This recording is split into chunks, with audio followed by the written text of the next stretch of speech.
الله أكبر الله أكبر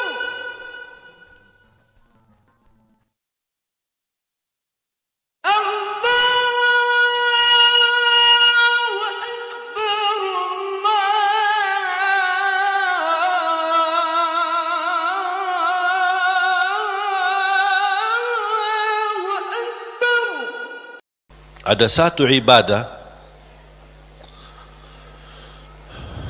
bagi saya pribadi seindah ibadah. Indah ibadah, nikmat.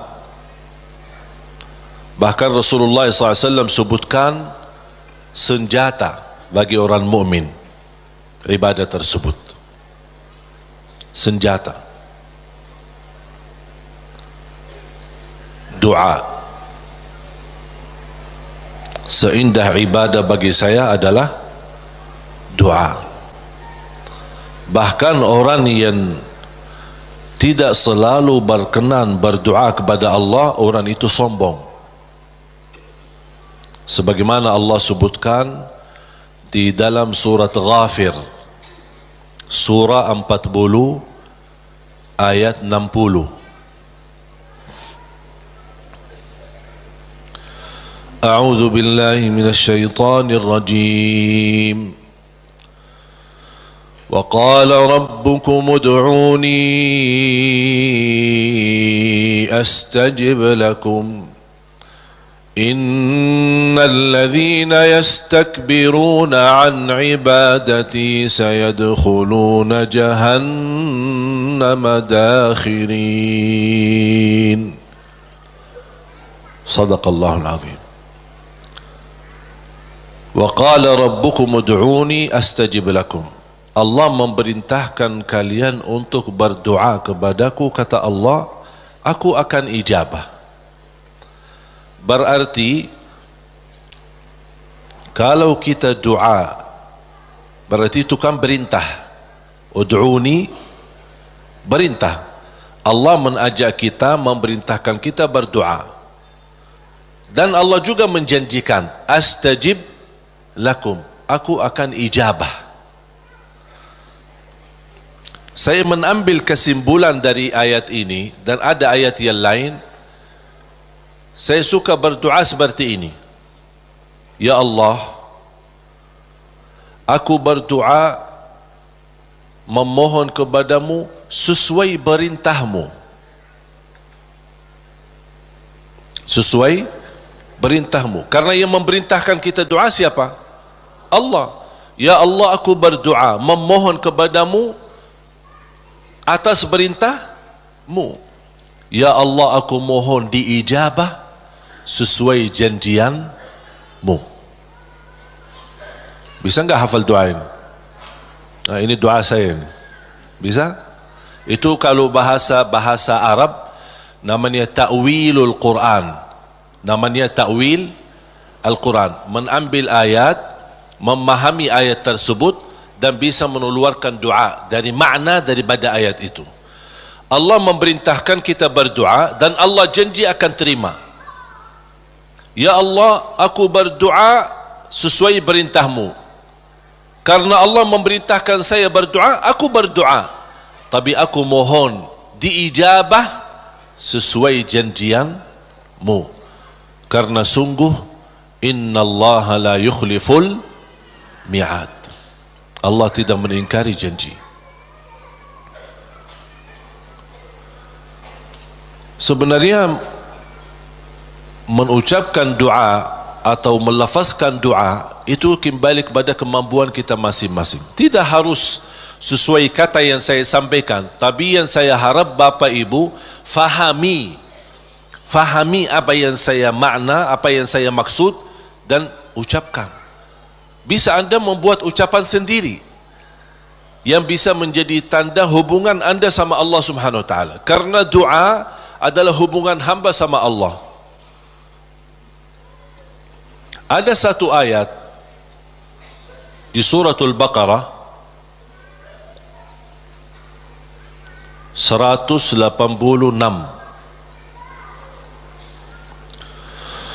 أعوذ بالله من الشيطان الرجيم وإذا سألك عبادي عني فإني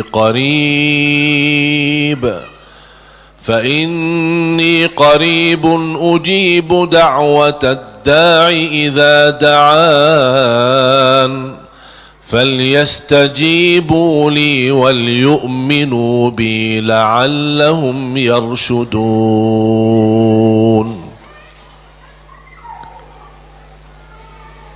Ada sekelompok orang datang kepada Rasul.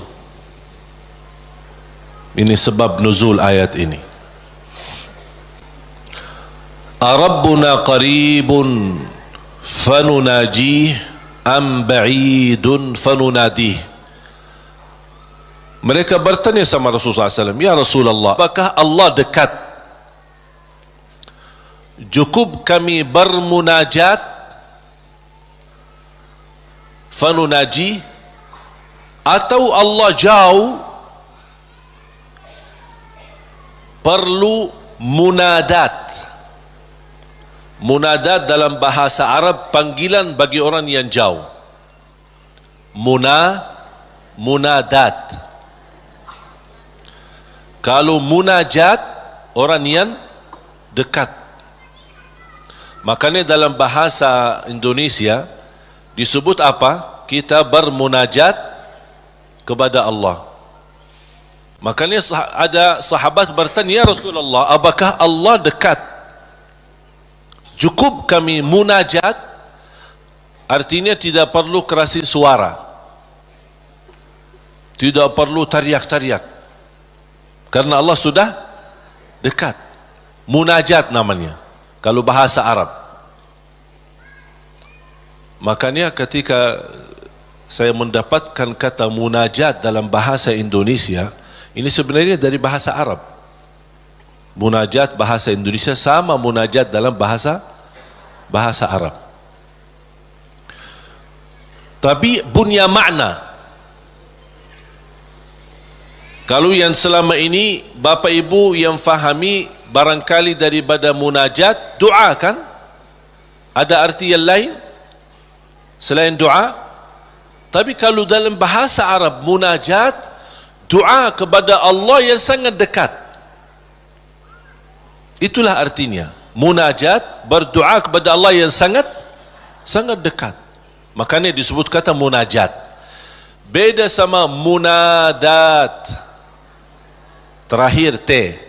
Munadat. Munadat itu adalah panggilan bagi orang yang jauh. Misal kalau ada orang jauh, bilang apa? Fulan, saya di sini.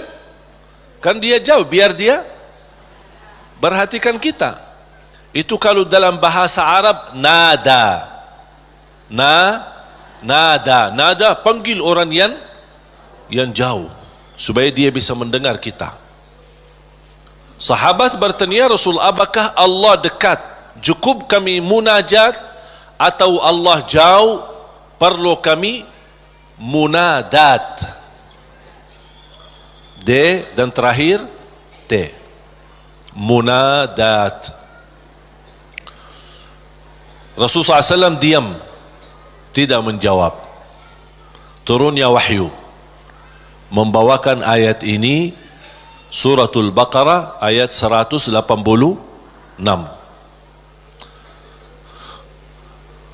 Kata Allah Subhanahu wa taala kepada Nabi Muhammad, kalau ada yang bertanya apakah aku dekat, wa idza sa'alaka ibadi anni,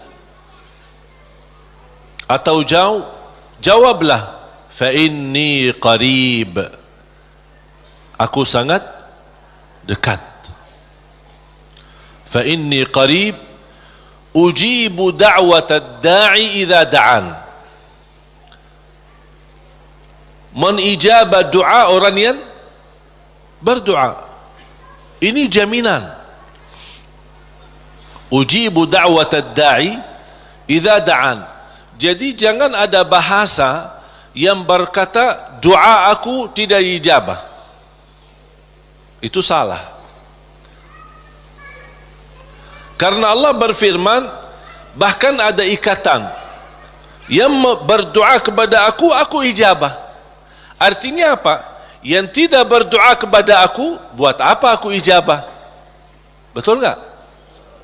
Berarti Allah sudah kaitkan yang berdoa di, yang tidak berdoa tinggal anda milih. Tapi tidak boleh ada bahasa aku berdoa tapi kok kainnya diijabah. Oh, berarti salah kita. Tidak sesuai kalamullah, tidak sesuai ayat Al-Quran, bahkan tidak sesuai janji Allah, sebagaimana kita baca tadi di surat Ghafir, surah 40 ayat 60.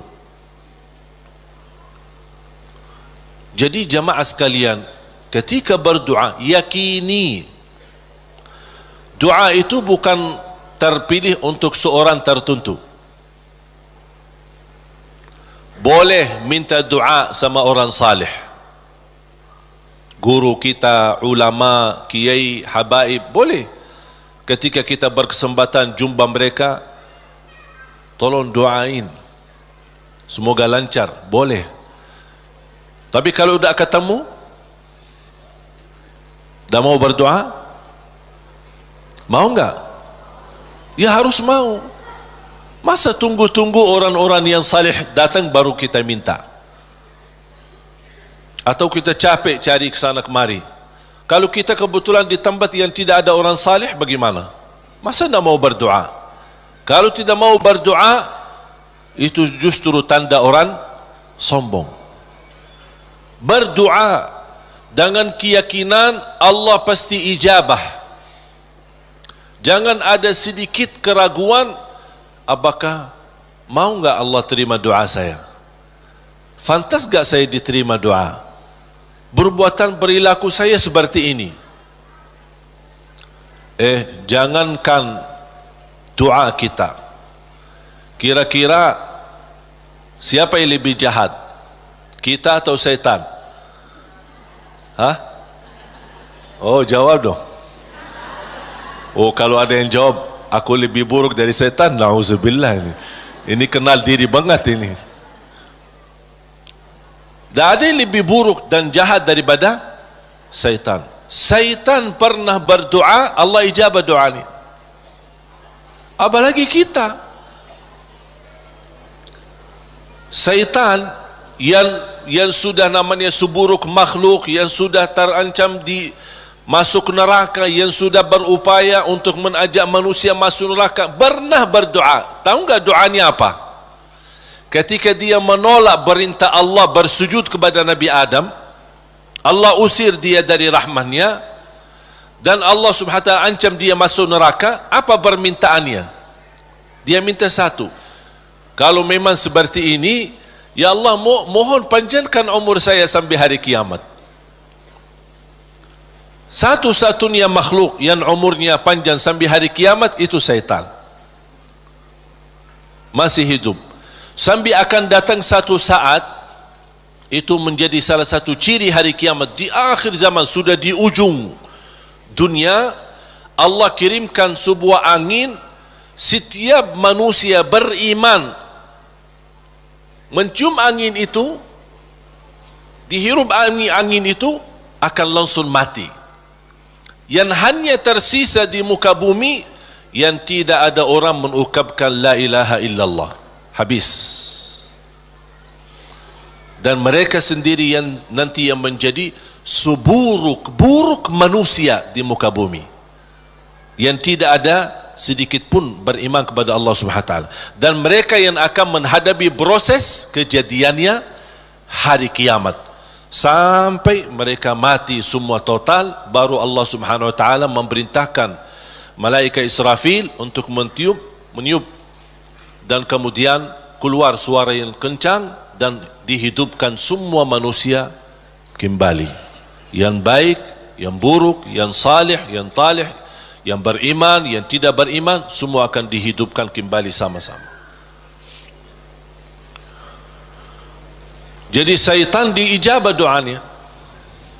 Kira-kira mana yang lebih fantas diijabah doa, syaitan atau kita? Kita sujud karena Allah, ibadah karena Allah. Cukup di hati memiliki iman kepada Allah. Itu sudah cukup menjadi bukti diijabah doa kita. Apalagi kalau disertai dengan berbuat kebaikan yang lain. Jangan ada yang membuat kita putus asa. Salat kita jarang atau banyak lambat salat atau ketiduran salat. Yang namanya manusia, bertaubatlah. Taubat. Suka ketiduran salat subuh, insya-Allah ada satu saat taubat, insya-Allah bangun salat subuh. Jangan menjadikan dosa membuat kita putus asa dari segala hal. Semuanya berdosa, bahkan harus berdosa. Tak ada manusia yang tidak berdosa. Sampai Rasulullah SAW bersabda, bukan kata saya, tapi itu bersabda Rasulullah SAW, kullu ibnu Adam khata', semua keturunan Adam bersalah, berdosa. Wa khairul khatta'in at-tawwabun, tapi yang baik atau yang terbaik di antara yang bersalah, yang suka bertaubat. Siapa yang makhluk yang tidak berdosa? Tahu enggak? Malaika. Malaika satu-satunya makhluk yang tidak boleh berdosa. Tidak boleh berdosa, tidak boleh lupa, tidak boleh lelah, tidak boleh capek, dan ibadah seterus-terusnya sampai mati. Mengapa? Karena Allah menciptakan mereka seperti itu. Allah menciptakan malaikat dari cahaya, tugasnya la ya'suna Allah ma amarahum wa yaf'aluna ma yu'marun. Sebagaimana Allah Subhanahu wa taala berfirman di surah At-Tahrim, sifat mereka, karakter malaikat adalah mereka tidak pernah berdosa dan bermaksiat terhadap perintah Allah Subhanahu wa taala, dan selalu mereka mengikuti dan melaksanakan perintahnya. Itu malaikat. Makanya tidak ada malaikat yang diajak bertaubat. Tapi kita manusia harus berdosa. Sebagaimana bersabda Rasulullah SAW, semua keturunan Adam bersalah, berdosa. Yang terbaik di antara mereka adalah yang suka bertaubat. Dosa sengaja, dosa tidak sengaja, dosa kecil, dosa tidak kecil, dosa tulisan.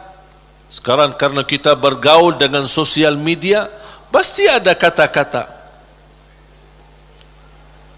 Ada dosa yang membawa perasaan, mengikuti perasaan, cinta, ucapkan kata-kata melalui WhatsApp atau bersama teman, melembar kata barangkali awalnya tidak sengaja membuat dia jatuh cinta, besok lama-kelamaan menjadi pacaran. Ini kan awalnya dari dosa ucapan. Ketik namanya, ketik dosa. Diketik dosa itu, ketik, tik, tik, tik, tik. Awalnya enak kan? Awalnya hanya ngobrol kan? Ngobrol biasa. Lama-kelamaan ada ucapan. Berapa ketikan kita yang bertahun-tahun atau berbulan-bulan, berapa banyak yang kita, berapa kata? Coba. Makanya bayangkan jamaah sekalian, karunia dari Allah, kalau setiap kata yang kita tuliskan ini dosa dan maksiat, Allah hukum kita habis. Sudah habis kita. Berapa ucapan yang kita ucapkan? Apakah anda bisa jamin segala ucapanmu 100% bersih? Tidak bisa. Ada yang anda ucapkan tanpa sengaja membuat orang lain tersinggung, itu dosa. Membuat orang lain sakit hati, apalagi kalau sengaja.